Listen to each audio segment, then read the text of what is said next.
Hi everybody, I hope you're all settling in and getting into the swing of things. I'm Nicole, one of two GTAs you'll be hearing a lot more from this year, and yes, this is me filming this last night just to say hi. Jumping right in, today we're going to be going through a little introduction to rapid site sketching and site intake, but before we do that, there's a few things I want to cover here. The first is that no two individual drawings or sketching products are the same. It's not about how great it looks or how good your penmanship is. Your sketches aren't graded, they're simply a tool. It's more about your ability to convey a message graphically, whatever it may be, and to iterate within your own design process. As you can see, these images were pulled from our first year studio last term, and even though we all visited and explored the same site, our interpretations of that site are completely different. During my first term, as Stephanie will likely attest, my word count for just about everything was far too high. I created a million different charts and matrices and squeezed every possible syllable I could into my presentations because I hadn't yet tapped into my graphic capacity, and I made those mistakes for myself so that you don't have to.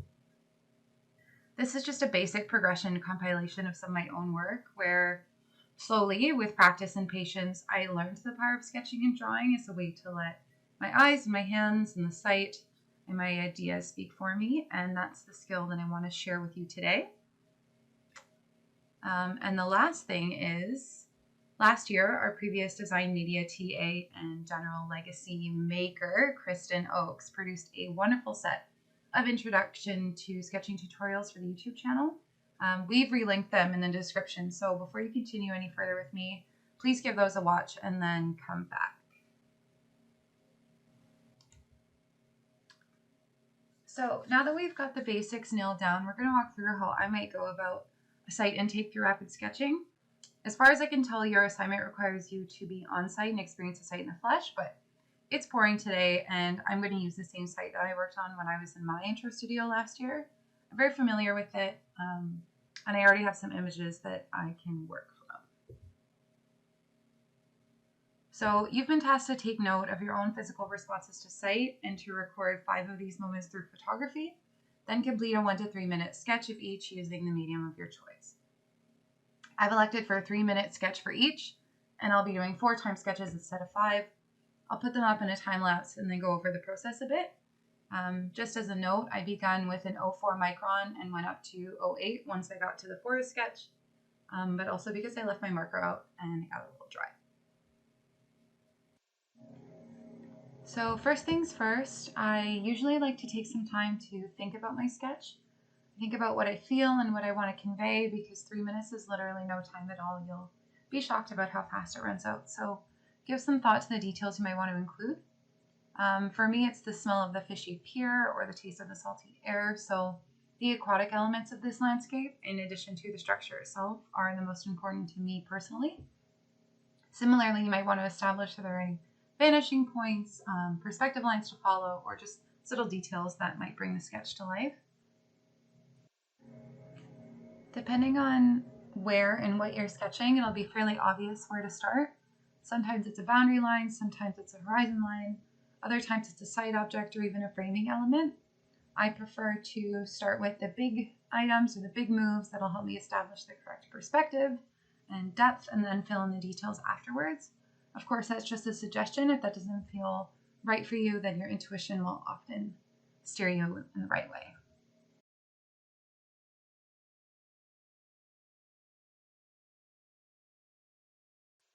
Next up is the forest landscape. This space has always felt completely sublime to me. I feel small and enraptured by the density of the trees that I rarely get to see living in the city. And for this site sketch, scale was fairly important to me, as well as the dominance of the natural elements compared to the human elements. I picked up on some framing, the vanishing point, and got to work. With this sketch, I began by establishing depth and perspective elements, and then populating the framing and foreground elements after that. Again, finishing up with more of the details and, of course, the people for scale.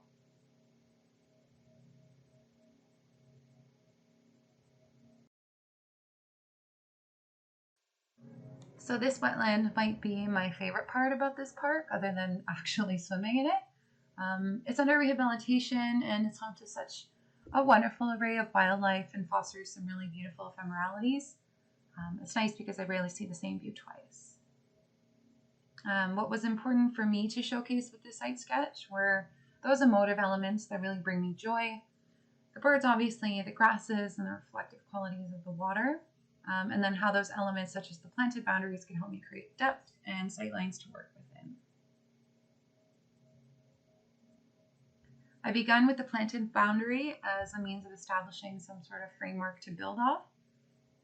And then I followed that with framing elements like the grasses in the foreground, and then populated details such as the sitting birds and the reflections, not giving too much thought to shapes, just basic form.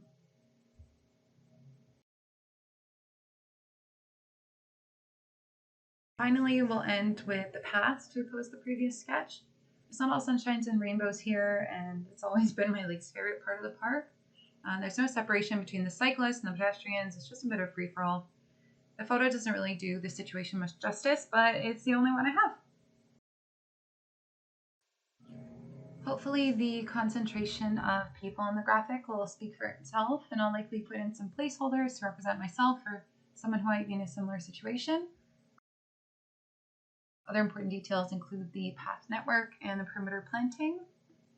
Some people might think displaying chaos in sketch is a rather easy thing to do, but not for this brain. So I elected to let the sheer number of individuals and the tightness of the path and the closeness of them all sort of speak for itself here.